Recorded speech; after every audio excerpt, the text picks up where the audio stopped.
بسم الله الرحمن الرحيم. السلام عليكم ورحمة الله وبركاته.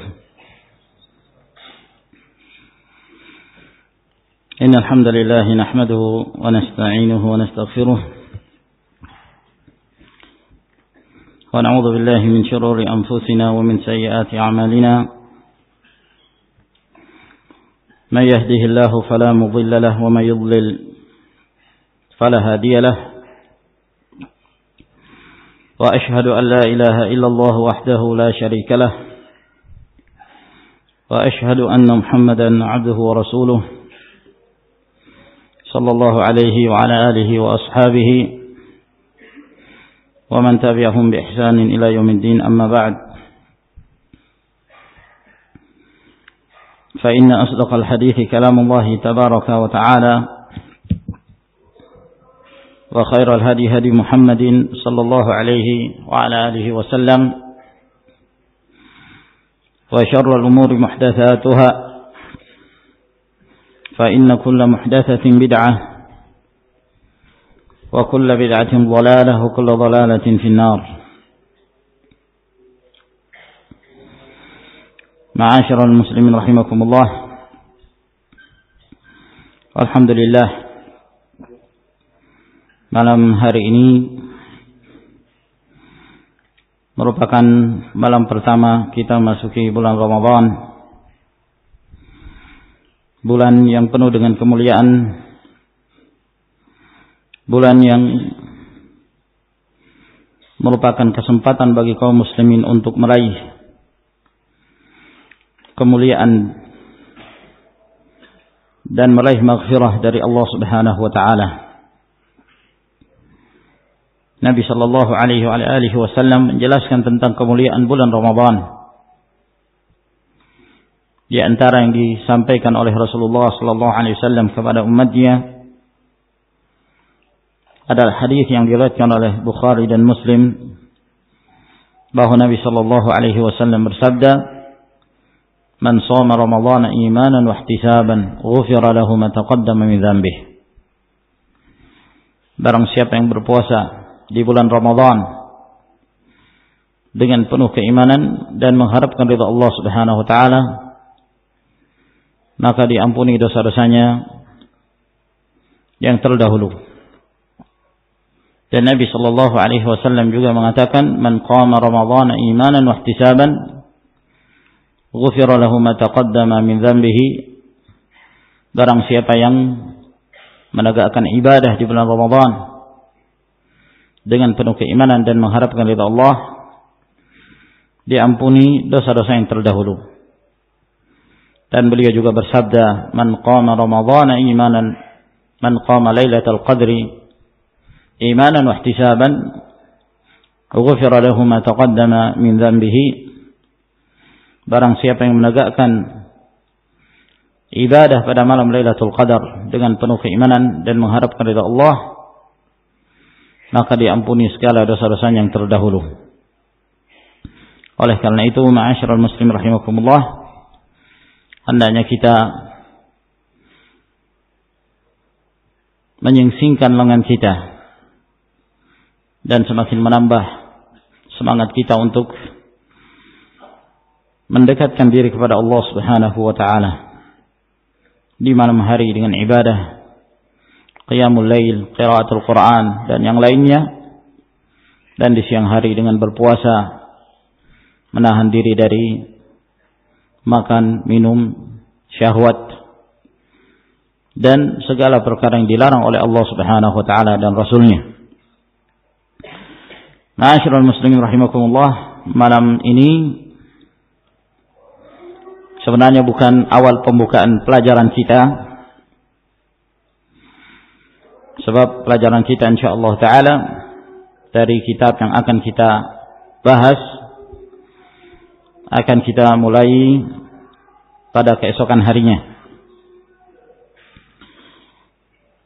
Dan saya hanya ingin membacakan satu fatwa dari Al-Allamah Muhammad bin Shalih Al-Utsaimin rahimahullahu taala, dan ini hubungannya dengan jadwal yang akan kita jalankan insyaallah taala selama bulan Ramadan. Karena nanti akan kita jelaskan bahwa terjadi perubahan jadwal. Dan itu insyaallah taala dibangun di atas alasan-alasan yang bersifat syar'i sebagaimana akan kita bacakan dari fatwa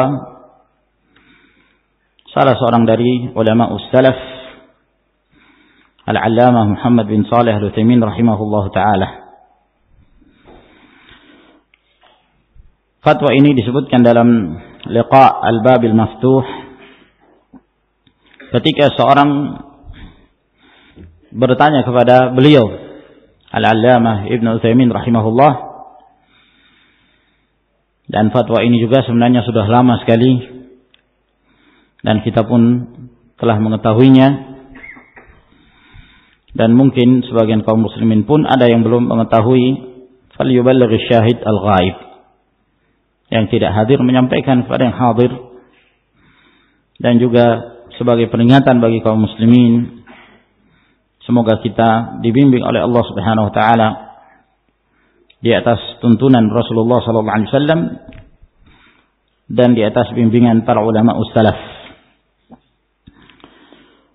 Penanya ini bertanya kepada Syekh Ibnu Utsaimin, "Indana fil Kuwait mau'izatun ba'da 4 raka'at fi salatil qiyam. Fahal tajuzu hadhihi?" Kami di Kuwait, penanya ini dari Kuwait,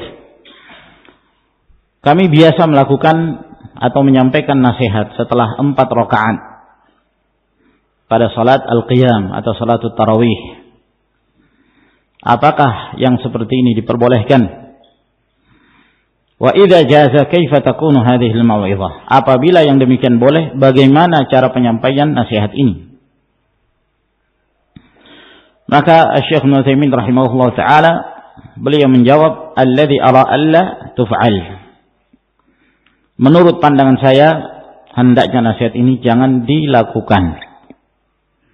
Jadi penanya ini menjelaskan bahwa kebiasaan kami di masjid di Kuwait, setelah mengerjakan salat tarawih 4 rakaat, maka ada nasihat terlebih dahulu. Setelah nasihat, lalu kemudian dilanjutkan salat tarawih yang berikutnya sampai selesai. Ini bentuk gambaran pertanyaan yang disampaikan kepada beliau rahimahullah. Maka beliau mengatakan, saya menasihati atau saya berpandangan bahwa yang demikian jangan dilakukan.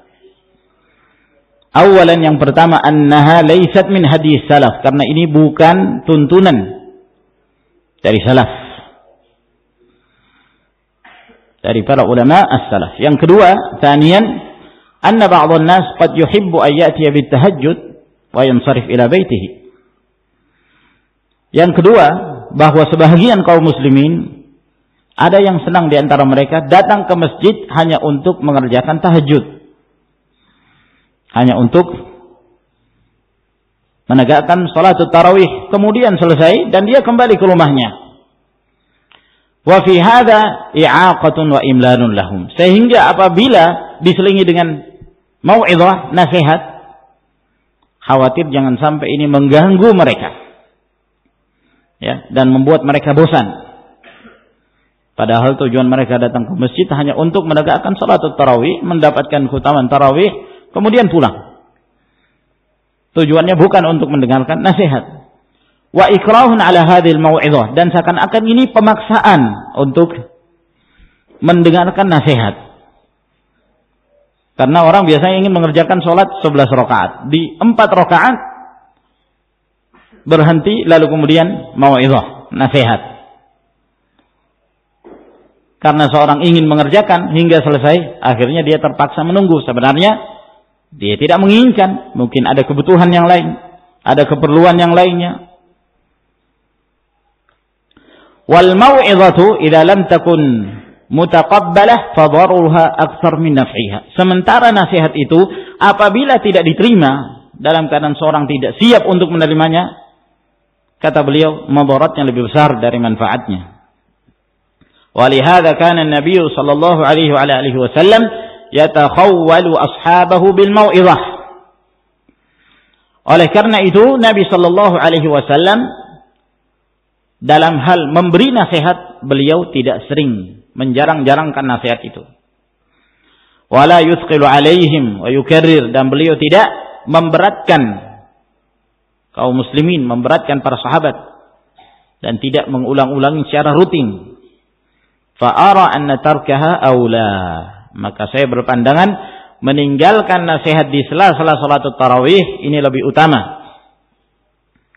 Wa idza arada al-imam an ya'idha an-nas falyaj'alhu fi akhir syai' idza intahat as-shalah nihaiyan.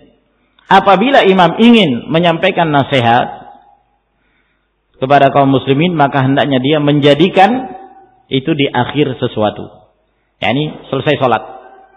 Apabila salat telah selesai secara menyeluruh, silakan dia ingin menyampaikan nasihat, silakan. Dalam artian kegiatan salatul qiyam, salatul tarawih telah ditegakkan, dan mereka yang menginginkan, yang datang ke masjid untuk mendapatkan keutamaan salatul tarawih, mereka telah mendapatkan keutamaannya. Mungkin setelah itu ada kesibukan, akhirnya mereka kembali, maka terserah mereka. Ada yang tetap ingin duduk, menunjukkan bahwa yang duduk benar-benar untuk mendengarkan nasihat. Ini fatwa yang pertama dari beliau. Kemudian di kesempatan yang lain beliau juga ditanya, ma hukmul mau'idhah baina salatit tarawih aw fi wasatiha wa yakunu hadha daiman.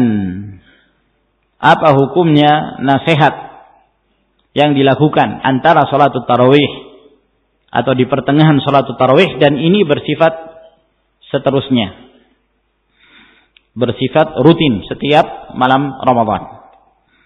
Maka beliau menjawab, ammal mau'idhatu fala, adapun nasihat maka tidak dilakukan. Lianna hadza laysa min hadis salaf, sebab ini bukanlah dari tuntunan para ulama salaf. Lakin ya'idhuhum idza da'atil hajah aw sya'a ba'da tarawih.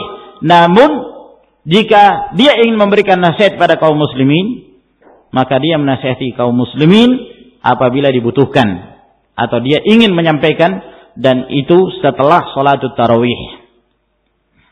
Wa idza qasada bi hadzal ta'abbud fa huwa bid'ah. Apabila dia memaksudkan rutinitas nasihat itu ya bersifat terus menerus setiap malam antara salatul tarawih, jika dia maksudkan ini ibadah, maka ini termasuk bid'ah karena dia rutin melakukan sesuatu sementara tidak dikenal di zaman para ulama salaf kebiasaan tersebut. Pada bulan Ramadan di malam hari sebelum tarawih atau di sela-sela tarawih mereka memberi nasihat. Namun nasihat tersebut hanya disampaikan apabila ada kebutuhan. Adapun bersifat rutinitas, kata beliau, maka ini bukan dari tuntunan salaf. Jika dianggap bahwa hal ini sesuatu yang dianjurkan sebelum tarawih atau di sela-sela tarawih, maka ini bid'ah. Wa alamatu qasdi ta'abbud ayyudawi ma'alaiha kulla lailah, dan tanda yang menunjukkan yang dimaksudkan oleh mereka adalah ibadah dalam memberi nasihat, di mana seseorang merutinkan hal ini setiap malam Ramadan. Seakan-akan ini sudah menjadi suatu hal yang kalau ditinggalkan seakan-akan kurang barokah salat tarawihnya. Ya, seakan-akan jadi satu rangkaian seperti rangkaian khutbah Jumat dengan salat al-Jum'ah. Kalau seperti ini kata beliau, maka dikhawatirkan ini menjadi bid'ah. Tsumma naqul, kemudian kami pun mengatakan, limadza ya akhi ta'idun nas? Kenapa engkau menasihati manusia pada malam itu? Qad yakunu li ba'dhin nas syughul yuhibbu an yantahi min at-tarawih wa yansarif. Boleh jadi sebagian kaum muslimin punya kesibukan yang dia ingin selesai dari salat tarawih, kemudian dia kembali ke rumahnya. Liyudrika qaular Rasul sallallahu alaihi wasallam, dia hanya ingin mendapatkan keutamaan yang disebutkan oleh Nabi sallallahu alaihi wasallam, man shalla ma'al imami hatta yansarif kutiba lahu qiyamul lailah. Barang siapa yang salat bersama imam pada malam itu, malam tarawih, salatul lail, sampai imam selesai, maka dicatat baginya salat semalam suntuk. Dicatat baginya bahwa dia salat semalam suntuk. Sehingga dia hanya ingin mendapatkan keutamaan itu. Wa idza kunta anta tuhibbul mau'izah wa yuhibbuha aidan nisfun nas bal yuhibbuha 3/4 nas fala tasjunir rubu' al-akhir min ajli mahabbati 3/4. Lalu kata beliau, apabila kamu termasuk orang yang senang untuk mendengarkan nasihat, demikian pula setengah kaum muslimin di masjid itu, setengah mereka senang mendengarkan nasihat, atau bahkan 3/4 para hadirin yang di masjid tersebut senang mendengarkan nasihat, sementara 1/4 yang lainnya hanya ingin sholat saja. Tujuannya bukan untuk mendengarkan nasihat, sholat. Kata beliau, fala tasjun ar-ruwal akhir. Jangan kamu penjara 1/4 yang tersisa itu. Dan jangan kamu penjara, kamu paksakan untuk mendengarkan nasihat, padahal mereka hanya ingin sholat. Min ajli mahabbati 3/4. Karena dengan alasan yang mayoritas 3/4 itu lebih senang mendengarkan nasihat. Alaisa Rasul sallallahu alaihi wasallam qala, bukankah Rasulullah sallallahu alaihi wasallam bersabda, "Idza amma ahadukumun nas falyukhaffif fa inna min wara'ihi adh-dha'if wal marid wa dzal hajah." Apabila salah seorang kalian mengimami kaum muslimin, maka hendaknya dia meringankan. Karena di belakangnya ada yang lemah, ada yang sakit, ada pula orang yang punya kebutuhan. Atau kama qala alaihi salatu wassalam, atau seperti yang disabdakan oleh Rasulullah sallallahu alaihi wasallam. Yakni, kata beliau, maksudnya adalah la taqisin nasa binafsik atau binafsil akharin. Jangan kamu menyamakan diri kamu dengan yang lain. Ya, jangan kamu anggap orang lain itu sama seperti dirimu. Sebagaimana kamu suka, semua orang pasti suka. Belum tentu. Ya. Dan jangan kamu membandingkan atau menyamakan alladzina yuhibbunal kalam wal mau'izah dengan orang-orang yang senang mendengarkan ucapan atau mendengarkan nasihat. Jangan kamu samakan. Qisin nasa bima yurihuhum. Namun samakan manusia, bandingkan manusia itu dengan sesuatu yang membuat mereka lebih santai, lebih rahah, yang lebih menyenangkan mereka, yang tidak menyulitkan mereka dan tidak memberatkan mereka. Shalli bihim at-tarawih, maka salat tarawihlah bersama mereka, memimpin mereka. Wa idzan tahaita min dzalik wa ansarafta min salatik wa ansarafa an-nas faqul ma syi'ta min al-qaul. Apabila kamu sudah selesai salat, ya, dan kamu selesai salatmu dan yang lain juga telah selesai, maka silahkan kamu ingin menyampaikan apa saja, silahkan. Nyampaikan nasihat atau apa saja, silahkan. Nas'alullaha ayyarzuqana wa iyyakum al-ilma an-nafi' wal amal as-salih. Kita memohon kepada Allah, semoga Allah memberikan rezeki kepada kita dan kalian ilmu yang bermanfaat dan amalan yang saleh. Wa abshiru bil khair bil hudur ila hadzal makan. Dan bergembiralah dengan kebaikan dengan hadirnya kalian di tempat yang seperti ini. Lianna man salaka tariqan yaltamisu fihi ilman sahhalallahu lahu bihi tariqan ilal jannah. Sebab barang siapa yang menempuh jalan untuk menuntut ilmu, maka Allah akan memudahkan baginya jalan menuju surga. Walhamdulillahi rabbil alamin. Wa sallallahu ala nabiyyina Muhammad wa ala alihi wa sahbihi ajma'in. Demikian fatwa dari Syekh Muhammad bin Saleh Al-Utsaimin rahimahullahu taala. Dan sebagaimana yang kita sebutkan bahwa sebenarnya ini fatwa sudah lama, ya. Syekh Muhammad bin Saleh Al-Utsaimin telah meninggal rahimahullah, dan kita pun sebenarnya sudah lama mengetahui. Hanya saja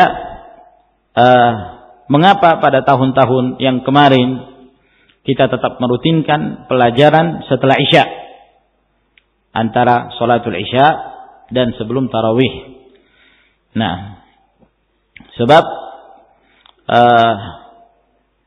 pada hakikatnya kita, khususnya di ma'had ini, itu tidak punya hari istirahat sebenarnya. Dalam artian setiap malam rutin menuntut ilmu, ya. Tidak dijalankan dalam di bulan Ramadan misalnya, tidak demikian. Tapi di luar bulan Ramadan, di bulan Ramadan tetap saja setiap malam ada pengajian. Hanya saja pada malam-malam Ramadan, jika kita melakukannya ba'dal maghrib atau antara maghrib dan isya, Ini adalah merupakan hari-hari atau malam-malam atau waktu-waktu sibuknya kaum muslimin. Mereka berbuka puasa. Ya, setelah berbuka puasa tentu mereka akan beristirahat dan menunggu waktu salatul Isya, sehingga waktunya sangat sempit sekali. Ya, oleh karena itu dipindah ke ba'dal Isya. Dan setelah Isya diadakanlah pelajaran, kemudian setelah pelajaran maka kita pun menegakkan salat at-tarawih. Ya. Sehingga berbeda secara zahir dari apa yang beliau sebutkan. Beliau menyebutkan tentang seorang yang mengkhususkan secara rutinitas nasihat setiap malam antara salatul Isya dengan tarawih atau di sela-sela salat at-tarawih. Nah, jadi hal ini dari satu sisi sebenarnya berbeda, dan itulah yang diamalkan oleh Syekhuna Muqbil Al-Wadi'i rahimahullahu taala di ma'had beliau, ya, ketika di bulan Ramadan pelajaran ba'dal maghrib, antara maghrib dan Isya itu dipindah ke ba'da al-Isya, sebelum kaum muslimin atau sebelum para ikhwan mengerjakan salat at-tarawih. Namun dari fatwa ini juga ada satu hal yang perlu kita fahami dalam hal memberatkan kaum muslimin. Sebab boleh jadi di antara kaum muslimin, di antara para jamaah ada yang datang lebih memprioritaskan salat at-tarawih. Ya, di samping itu juga, ya, jangan sampai mereka kemalaman. Nah, sehingga ketika mereka selesai belajar lalu kemudian mereka kesulitan untuk menyempurnakan salat tarawih, sehingga mereka kembali ke rumah-rumah mereka dalam keadaan tidak mendapatkan keutamaan salat bersama imam hingga selesai. Tidak mendapatkan keutamaan salat bersama imam hingga selesai, sehingga mereka kembali. Sehingga dalam hal ini wallahu taala alam, sempat saya tanyakan pula kemarin kepada Syekh Muhammad Ghalib, karena beliau juga yang mengirimkan kepada saya fatwa-fatwa ini. Kemudian saya pertegas lagi kepada beliau, Syekh Muhammad Ghalib yang sekarang bermukim di Madinah, yang beliau pernah berkunjung beberapa tahun yang lalu ke tempat kita ini. Saya bertanya kepada beliau lewat tulisan, Hafizakallahu ya Syekh Muhammad, nahnu fil ma'had ad-durus tamshi kulla laylah sawa'un kana fi Ramadan aw kharijaha illa anna ja'alna ad-dars fi Ramadan ba'da al-Isya min ajli dhiq al-waqt ma baina al-maghrib wal Isya wa syughul al-muslimin lil-iftar. Saya bertanya, hafizakallah Syekh Muhammad, semoga Allah menjagamu Syekh Muhammad, kami di ma'had ini pelajaran itu berjalan setiap malam di bulan Ramadan dan di luar bulan Ramadan. Hanya saja di bulan Ramadan kami menjadikan pelajaran itu setelah Isya, disebabkan karena sempitnya waktu antara maghrib dan Isya, dan disebabkan karena kesibukan kaum muslimin antara maghrib dan Isya dalam hal persiapan mereka berbuka puasa. Faja'alnahu ba'da al-Isya wa qabla at-tarawih, sehingga kami menjadikan pelajaran itu setelah Isya dan sebelum tarawih. Fahal yashmalu hadha ma dzakarahu al-'allamah Ibnu Utsaimin rahmatullah alaih? Apakah ini termasuk ke dalam apa yang disebutkan oleh al-'allamah Ibnu Utsaimin rahimahullah, ilman bi anna hadhihi at-tariqah kana 'alaiha 'amalu Syekhina al-Wadi'i rahmatullah alaih, dan perlu diketahui bahwa metode inilah yang diamalkan dahulu oleh Syekh kami Muqbil Al-Wadi'i rahimahullah taala. Arjul ijabata 'alaiha hatta la naqa fil khata'. Wa jazakallahu khairan, dan saya berharap jawaban dari engkau agar kita tidak terjatuh dalam kesalahan. Semoga Allah membalas kebaikan untukmu. Maka Syekh Muhammad bin Ghalib hafizahullah taala, beliau menjawab melalui surat juga tulisan, kata beliau, anal an sa'altu Syekh Ubaid an hadza. Sekarang ini saya bertanya kepada Syekh Ubaid. Jadi beliau ketika kemarin tadi malam bertepatan dengan kunjungan beliau ke rumah Syekh Ubaid Al-Jabiri hafizahullah taala, dan kebetulan surat saya masuk dan beliau langsung menanyakan pada Syekh Ubaid tentang kondisi kita di ma'had. Fayaqul, maka berkata Syekh Ubaid hafizahullah, ad-durusu takunu fin nahar ba'da al-'asr mathalan. Hendaknya pelajaran itu disampaikan di siang hari, setelah asar misalnya. Ya, contohnya setelah asar. Amma ba'dal isya fal aula alla tuqamat durus. Adapun setelah isya maka lebih utama untuk tidak dibuat atau tidak ditegakkan atau tidak dilakukan atau tidak membuka pelajaran-pelajaran. Sehingga setelah kami pertimbangkan ya, dan kami juga musyawarahkan dengan asatidzah bahwa melihat ya dari fatwa Syekh Ubaid Al-Jabiri hafizahullah taala, sehingga kami menetapkan yang semestinya pelajaran itu berjalan antara salatul isya sebelum tarawih, maka kami melihat Allah taala alam berdasarkan fatwa-fatwa ini, maka pelajaran ba'dal isya kami tiadakan kecuali malam ini. Ya, karena malam ini hanya untuk menjelaskan ya, untuk menjelaskan kepada antum karena sudah kadung tersebar dan sudah diketahui bahwa ba'dal isya pelajaran. Ya, sehingga malam ini terpaksa kami menyampaikan untuk kemudian kita memahami di hari-hari berikutnya dari jadwal yang akan kita adakan insyaallah taala. Jadi pelajaran sebenarnya kita ingin membuat dua jadwal. Jadwal ba'dal asar dan ba'da tarawih. Namun ba'da tarawih ini akan yakni sudah terlalu malam, khawatirnya akan larut malam. Orang tarawih saja biasanya sudah ada yang ngantuk. Ya, apalagi kalau ditambah lagi pelajaran, khawatir tidak konsentrasi. Sehingga wallahu taala a'lam, dua pelajaran yang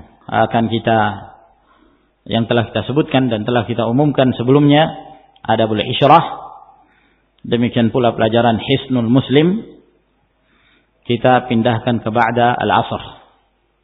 Kita pindahkan ke ba'da al-asr. Kemudian adapun pelajaran al-ustaz Abu Ahmad Muallim, beliau berkenan untuk memindahkannya ke ba'dal fajr. Jadi setelah salat subuh ya. Setelah salatul fajr beliau melanjutkan pelajaran beliau. Adapun saya sendiri, saya akan menyampaikan pelajaran dimulai dari setelah al-asr dan seterusnya hingga mendekati waktu maghrib. Wallahu taala a'lam ya. Dan semoga apa yang kita inginkan dari kebaikan semuanya tercapai, sehingga pada malam hari benar-benar yang ingin datang ke ma'had ini hanya ingin mengerjakan qiyamul lail ya. Jadi benar-benar ingin mengerjakan salat at-tarawih. Jadi saya kira ini barakallahu fikum, dan kita tentunya berusaha untuk menghindari hal-hal yang dikhawatirkan kita terjatuh ke dalam pelanggaran syariat dan menyebabkan kaum muslim merasa berat, karena mungkin di antara kaum muslimin ada yang ingin mengerjakan salatul lail atau salatul tarawih. Naam, sehingga apabila kita mengerjakannya setelah salatul isya, insyaallah yang demikian lebih memungkinkan bagi kaum muslimin untuk melakukannya. Saya kira itu, ma'asyiral muslimin rahimakumullah, karena juga katanya sudah diumumkan bahwa malam ini, ya jelas ya, sudah ada keputusan. Pemerintah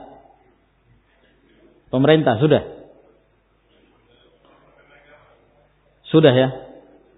Karena tadi diumumkan sidang isbatnya itu jam 7 di sana. Asar. Nah ya itu pengumuman resmi. Sudah ada yang tahu? Mungkin ada yang buka-buka berita. Jelas ya? Kalau jelas insyaallah kita mulai tarawih malam ini insyaallah.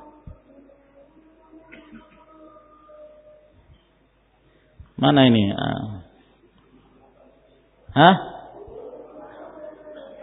Bukan, dari pemerintahnya gimana? Sidang isbat. Yang saya ketahui di negeri-negeri Arab Saudi, Kuwait, semuanya hari Senin. Semuanya hari Senin. Ada yang tahu? Lukman, ada bukan nggak? Biar jelas ini kita sholat.